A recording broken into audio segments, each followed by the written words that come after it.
제가 퀴즈를 하나 드리겠습니다. 물은 있는데 불은 없는 게 뭘까요? 백은 있는데 흙은 없는 게 뭘까요? 이건 아실 것 같아요. 총각은 있는데 처녀가 없는 것이 무엇일까요? 네, 맞습니다. 네. 물김치, 백김치, 총각김치는 있어도 불김치, 흙김치, 처녀김치는 없습니다. 네. 하나님이 주신 김치를 뭐라고 하는지 아십니까? 와. 네. 갓김치. 그렇습니다. 여러분, 이 김치가 오늘 저녁에 갓김치 드실 수 있기를 바랍니다. 오늘 점심 때. 네. 이 맛있는 김치가 되기 위해서는 반드시 죽어야 되죠. 배추가 뽑혀서 죽어야 되고 소금에 담겨서 배추가 죽어야 됩니다.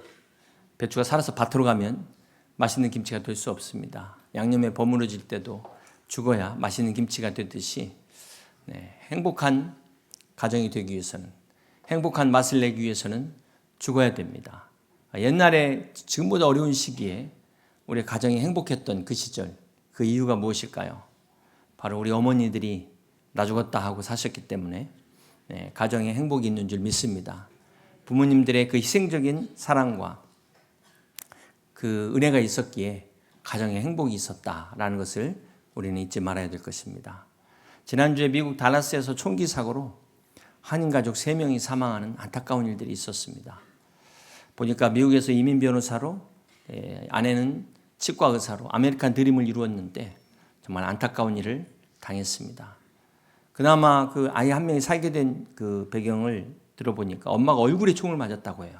그런데도 그 순간에 아이를 끌어안아서 그 아이는 끝까지 생명을 유지할 수 있었다는 안타까운 희생의 내용이었습니다. 그 가정에 유가족들의 하나님의 위로와 치유의 역사가 있기를 주님의 이름으로 축복하며 소망합니다. 오늘은 어버이 주일인데요. 우리 부모님들이 믿음 안에서 다 구원받고 영육간에 강건하실 수 있기를 주님의 이름으로 축복합니다. 오늘 어버이 주일 본문이 모세가 장인을 전도하는 내용입니다. 우리 출애굽기 18장 1절의 말씀을 같이 한번 보시겠습니다. 모세의 장인이며 미디안의 제사장인 이드로가 하나님이 모세에게와 자기 백성 이스라엘에게 하신 일 곧 여호와께서 이스라엘을 애굽에서 인도해 내신 모든 일을 들으니라. 사랑하는 성도 여러분, 여러분은 오늘 무엇을 듣기 위하여 여기 오셨습니까? 믿음은 들음에서 난다고 말씀하셨습니다. 이 시간 오직 하나님의 말씀을, 하나님의 음성을 듣는 여러분 되시기를 주님의 이름으로 축복합니다. 모세가 광야에서 도피 생활 중에 결혼을 하게 됩니다. 미디안의 제사장 이드로의 그 7명의 딸이 있었는데 그 중에 장녀인 시브라와 결혼하여 2 아들을 두게 됩니다. 그런데 오늘 본문에 보면 오랜만에 모세의 가정이 다시 만나는 것을 보게 됩니다. 자, 그렇다면 이 모세의 가정이 언제 헤어졌을까요? 우리 출애굽기 4장 20절을 같이 한번 보시겠습니다. 모세가 그의 아내와 아들들을 나귀에 태우고 애굽으로 돌아가는데, 지금 어디로 돌아가고 있다 말씀하고 있습니까? 애굽으로 돌아가고 있다. 모세가 하나님의 사명을 감당하기 위해서 이제 애굽으로 떠날 때 그때 아내와 자녀들을 데리고 함께 떠났다는 것입니다. 자, 그런데 오늘 본문 출애굽기 18장 2절에 보니까 모세가 뭐라고 이야기하고 있어요? 돌려보냈던 그의 아내 시브라와 이렇게 이야기를 하고 있어요. 모세가 자기 아내와 2 아들을 애굽으로 가는 길 도중에 중간에 돌려보냈다라는 것을 알 수가 있습니다. 자, 그렇다면 왜 돌려보냈을까요? 어떻게 헤어지게 됐을까요? 물론 성경에는 정확한 이유를 나와 있지 않지만 우리가 몇 가지 힌트를 통해서 추정해 볼 수가 있습니다. 모세의 아내와 그 아들들이 다시 친정으로 돌아간 이유가 우리 4장 24절을 같이 한번 보시겠습니다. 모세가 길을 가다가 숙소에 있을 때 여호와께서 그를 만나사 그를 죽이려 하신지라. 여기 모세가 길을 가는 것은 바로 애굽을 향해 가던 그런 중이었습니다. 그때 여호와께서 모세를 죽이려 하신 사건이 있었다는 것입니다. 여러분, 모세가 애굽으로 가는 길이 어떤 길이죠? 지금 모세가 순종해서 사명을 감당하러 가는 길입니다. 자, 그런데 순종하는 모세를 하나님이 죽이려고 하셨다? 이게 무슨 말일까요? 이게 좀 이해하기 어려운 내용 아닙니까? 자, 우리가 기억하시겠지만 하나님께서 모세를 처음 부르실 때 모세는 못 간다 그랬을 때 하나님께서 어떻게 하셨습니까? 참고 인내하시면서 끝까지 설득하셔서 마침내 모세가 순종해서 애굽으로 가는데 그 모세를 죽이려고 했다? 이거는 좀 앞뒤가 안 맞지 않습니까? 이게 어떤 일일까요? 주석에 보니까 이 상황이 모세가 아마 이때 죽을 병에 걸렸을 것이다 라고 이야기를 하는 학자들이 있습니다. 모세가 사명의 길을 가는데 지금 죽을 병에 걸렸다는 거예요. 자, 사명의 길을 가면 죽을 병에 걸린 사람도 살아나야 될 판에 어떻게 이런 일이 있을 수 있을까요? 바로 그 다음 구절에 그 이유가 나와 있습니다. 25절을 계속해서 봅니다. 십보라가 돌칼을 가져다가 그의 아들의 포피를 베어 그의 발에 갖다 대며 이르되 당신은 참으로 내게 피 남편이로다 하니 여호와께서 그를 놓아 주시니라. 그때 십보라가 피 남편이라 함은 할례 때문이었더라. 네, 바로 이 할례 사건 때문에 모세가 죽을 뻔했다라는 것을 알 수 있습니다. 자, 모세가 이때까지도 자기 아들들에게 할례를 주지 않고 있었다는 것입니다. 여러분, 이 당시 할례는 유대인들이 태어난 지 8일 만에 행하는 의식이죠. 아브라함에게 주신 언약으로 하나님을 믿고 따르는 아주 중요한 그런 의식이 할례입니다. 그런데 아마도 모세 안에 십보라가 반대했기 때문에 이때까지 할례를 주지 못한 것 같습니다. 자, 이렇게 믿음이 없는 십보라가 모세와 할례를 놓고 지금 다투고 있는 내용을 우리가 보게 됩니다. 자, 그 근거로 십보라가 모세에게 뭐라고 얘기했어요? 당신은 참으로 내게 피 남편이로다. 피를 흘려 얻은 남편이다. 라고, 자, 이 말 속에서 십보라의 원망 섞인 그러한 말을 우리가 엿볼 수 있습니다. 모세가 아내와 이 할례 문제를 놓고 갈등을 겪고 있었다라는 것을 우리가 알 수 있는 대목이 나옵니다. 어쨌건 이 일로 인해서 모세가 하나님으로부터 징계를 받게 되었습니다. 사랑하는 성도 여러분, 오늘 이 사건이 우리에게 주는 교훈이 뭘까요? 아무리 모세라 할지라도 하나님 앞에 순종해야 되는 것입니다. 모세의 할아버지도 예외가 없다는 것입니다. 십보라가 아들의 할례를 행한 순종으로 죽어가던 모세가 다시 살아났다. 자, 이것이 무엇을 교훈합니까?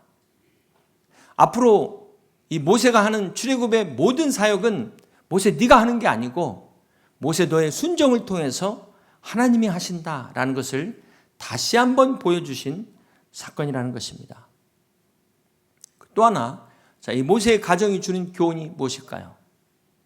남편인 모세가 주님의 일을 하는데 아내 십보라가 방해가 되고 있다는 것입니다. 그 반대도 있을 수 있겠죠? 아내가 주님의 일을 하는데 남편이 방해할 수도 있다는 거예요. 가족 안에서 신앙의 갈등이 일어날 수 있다는 것입니다. 자, 그렇기 때문에 믿음의 남편만 중요한 것이 아니라 믿음의 아내도 중요한 거예요.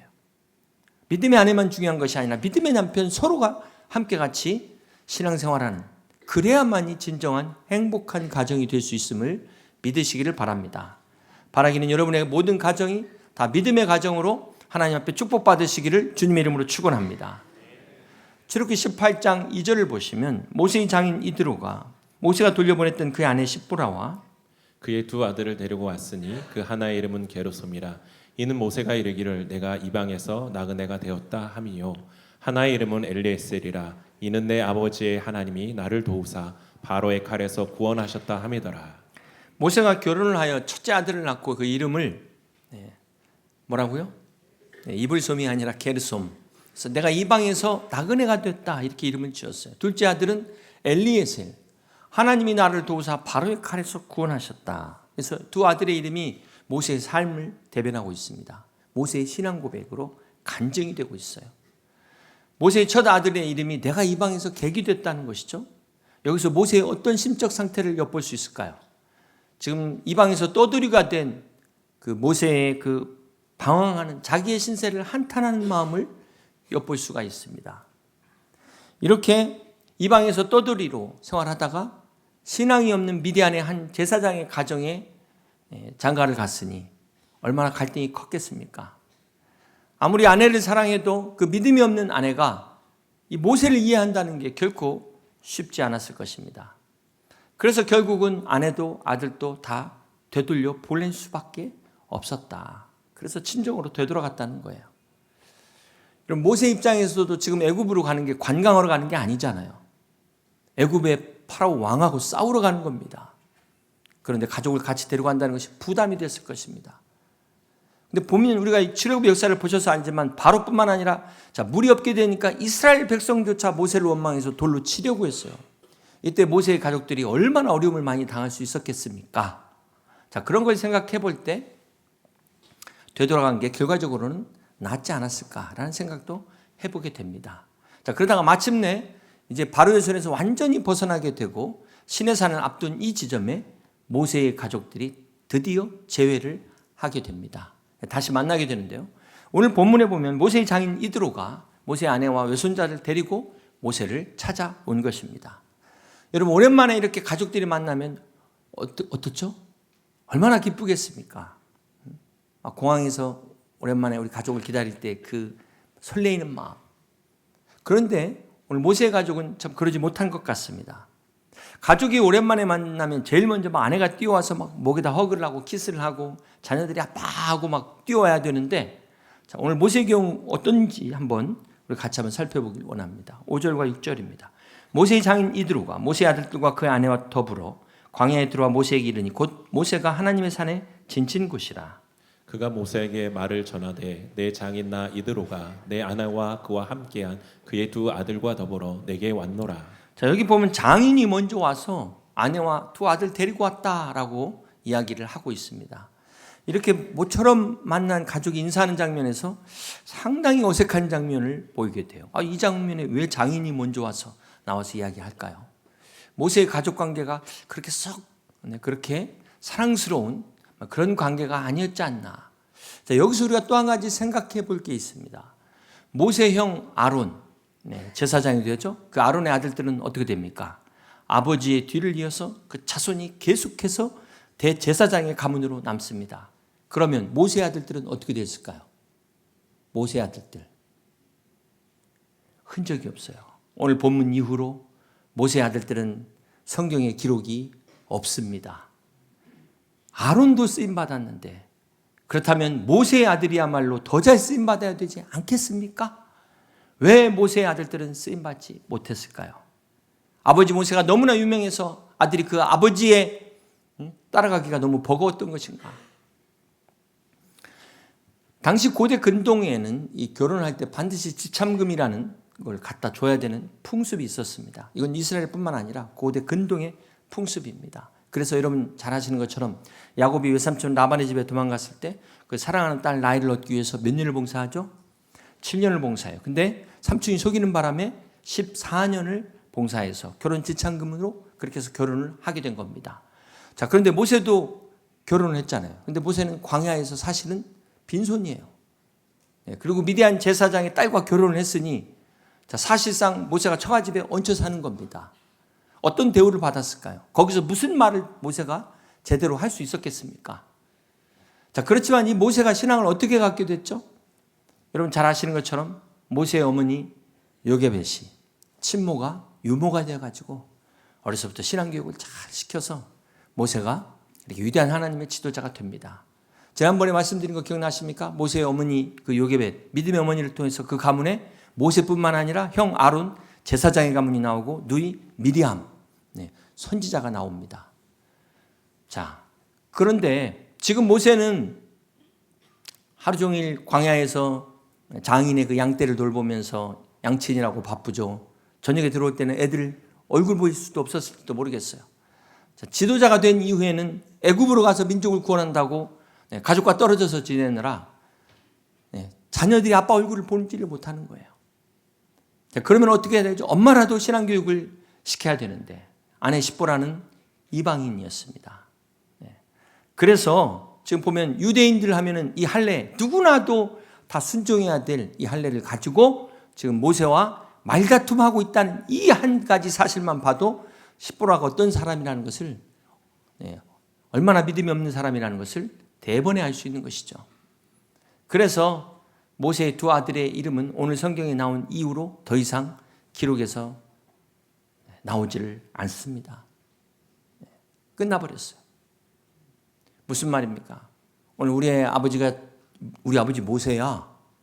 아무리 우리 아버지 아브라함이야. 이런다 할지라도 자녀가 믿음이 없으면 그 믿음은 유전되는 게 아니에요. 그렇기 때문에 오늘 우리 가정의 영적인 가장들이 참 중요합니다. 여기 계시는 우리 남자분들, 영적인 가장으로서 가장의 책임이 중요하다는 거예요. 또 여기 계신 여자분들은 영적인 어머니로서 신앙교육의 책임이 막중하다는 사실을 잊지 마시기를 바랍니다. 바라기는 우리 여주주님의 모든 성도들이 다 믿음의 부모님이 되셔서 우리 자녀들을 믿음으로 양육할 수 있는 그런 복된 가정 되실 수 있기를 주님의 이름으로 축복합니다. 오늘 어버이 주일을 맞아서 부모를 공경해야 하는데요. 그런 면에서 뿐만 아니라 또 우리 부모들은 마땅히 자녀들을 신앙으로 잘 양육해야 될 책임이 있음을 잊지 마시기를 바랍니다. 그래서 우리 모든 가정이 참 이렇게 하나님 앞에 귀하게 쓰임 받을 수 있는 복된 가정 다 되시기를 주님의 이름으로 축복합니다. 오늘 본문에 장인 이드로를 맞이한 모세가 오랜만에 장인을 보니까 어떻게 합니까? 각듯이 예의를 갖춰서 맞이합니다. 이게 무슨 말일까요? 이방인이라고 해서 무시하지 않았다는 거예요. 믿음 없는 부모라고 해서 함부로 대하지 않았다는 것입니다. 자, 이 이드로가 모세가 이제 어떻게 하는가를 직접 봤는데요. 아침부터 저녁까지 보니까 이스라엘 백성들이 모세 한 사람만을 바라보고 있는 겁니다. 우리 출애굽기 18장 17절 18절을 함께 같이 보겠습니다. 모세의 장인이 그에게 이르되 내가 하는 것이 옳지 못하도다.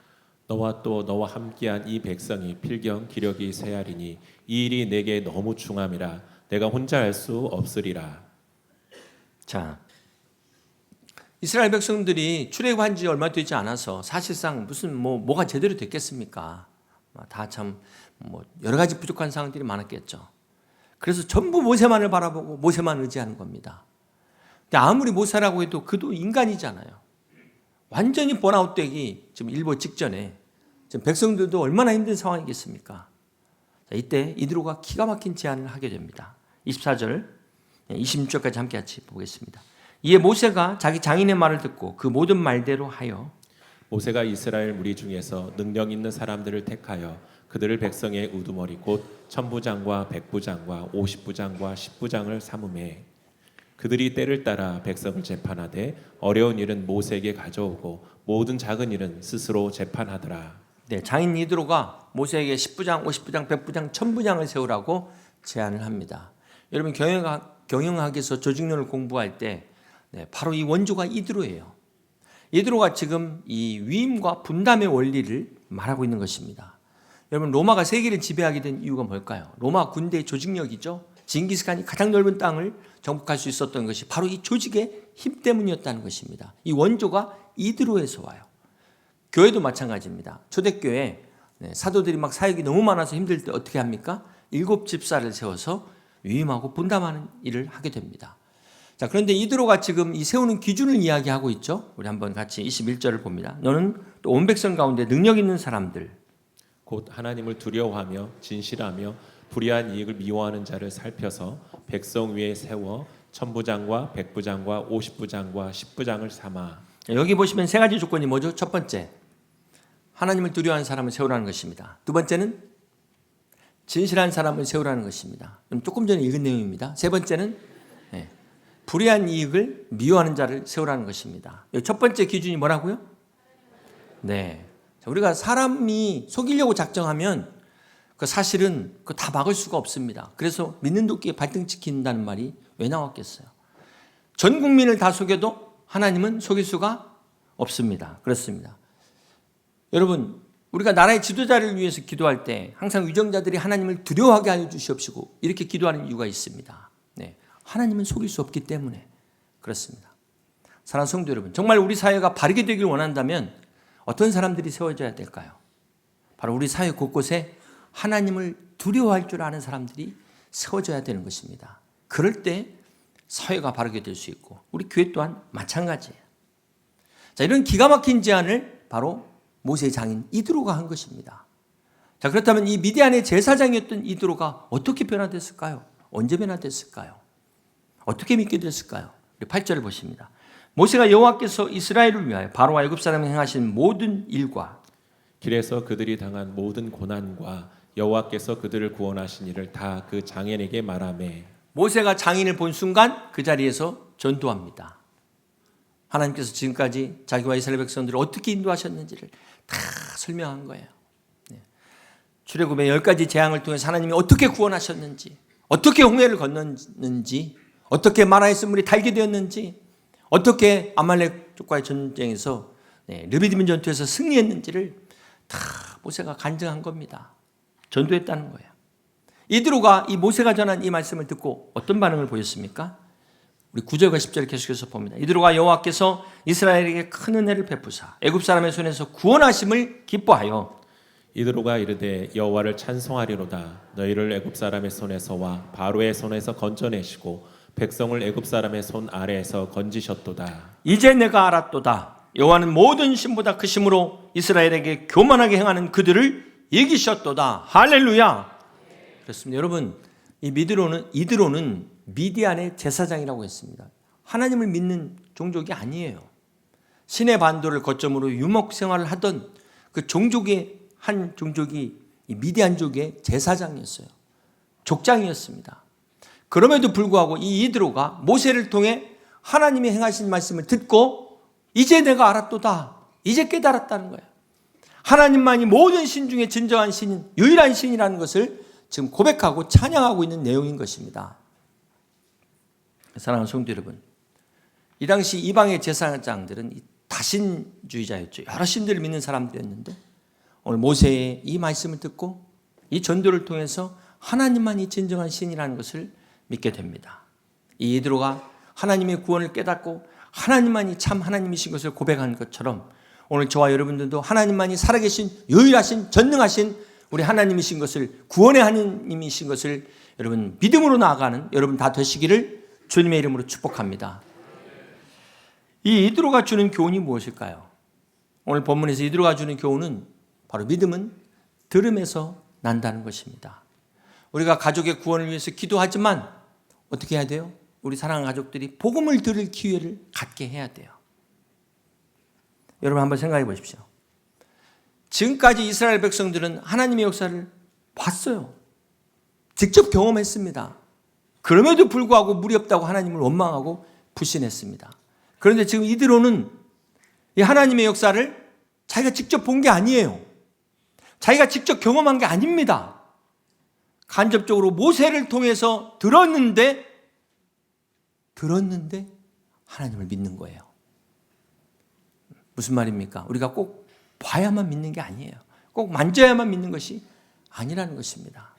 오늘 보지 않고도 얼마든지 이드로처럼 믿음을 가질 수 있다는 사실을 믿으시기를 바랍니다. 이런 믿음이 여러분에 있으시길 주님의 이름으로 축복합니다. 또한 이 이드로가 주는 교훈이 뭘까요?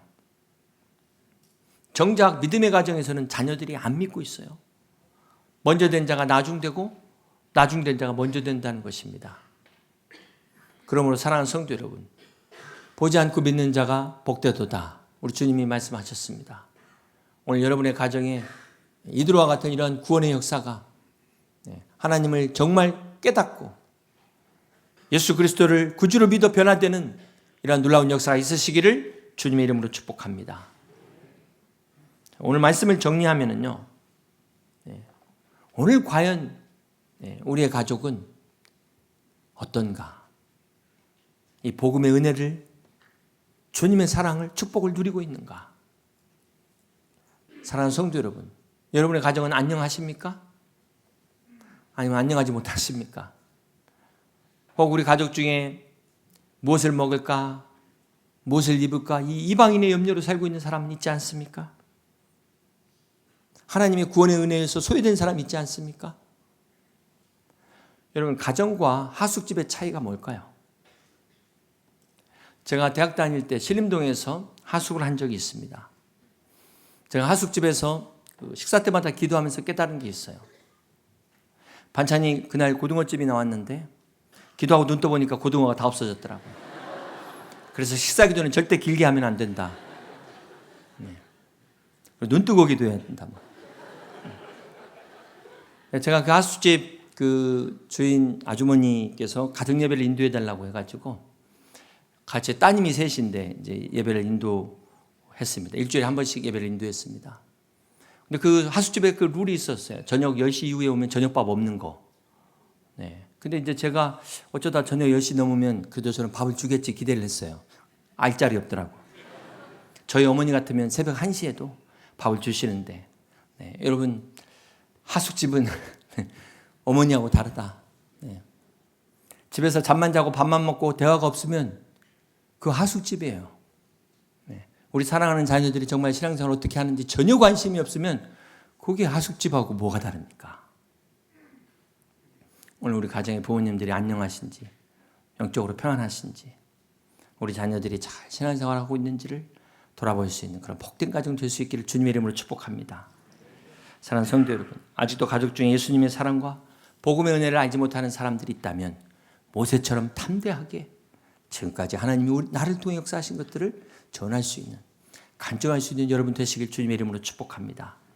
여러분의 모든 가족이 오늘 이드로처럼 내가 이제 알았도다, 하나님의 진정한 사랑을 깨닫고 변화되 하나님만이 진정한 우리 하나님이심을 고백할 수 있는, 예수 그리스도의 구원의 은혜를 누리는 복된 가정 다 되시기를 주님의 이름으로 축복합니다. 이 말씀을 생각하시면서 함께 같이 찬송가 579장 찬양하시겠습니다.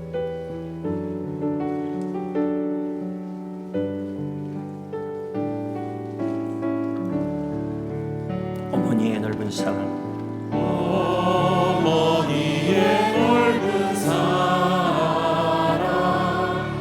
귀하고도 귀하다. 그 사랑이 언제든지, 그 사랑이 언제든지 나를 감싸줍니다. 내가 올 때 어머니,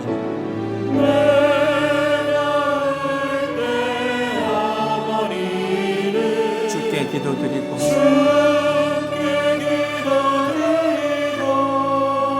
내가 기뻐 웃을 때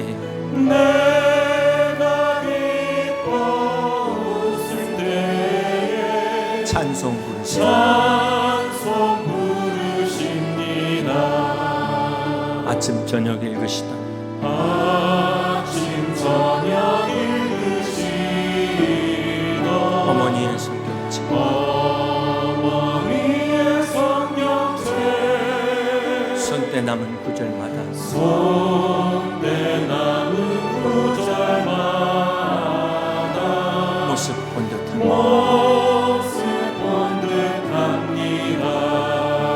믿는 자는 누구든지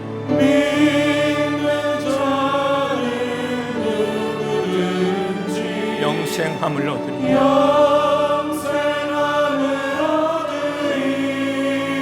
들려주신 귀한 말씀,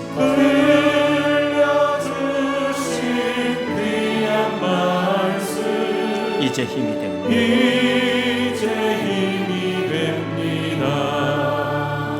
이 시간 함께 같이 기도하길 원합니다.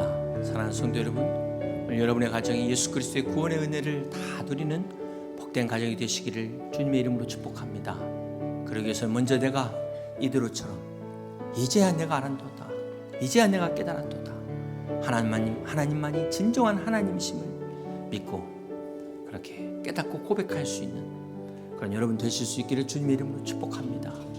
그리고 또한 모세처럼 장인 이드로에게 복음을 전해서 구원받는 우리 가정이 될 수 있도록 우리 함께 같이 기도하시길 바랍니다. 다 같이 기도하겠습니다.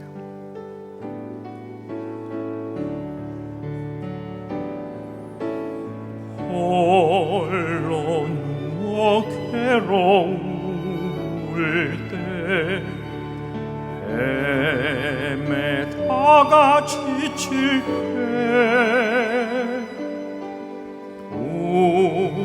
부르시던 찬송 소리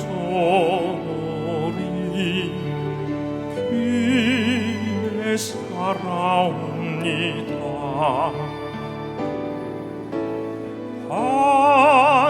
반석에서 샘물 나고 황무지에 꽃피니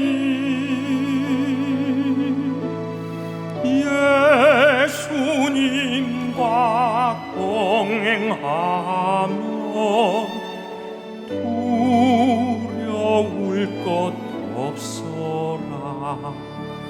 다 같이 일어났습니다.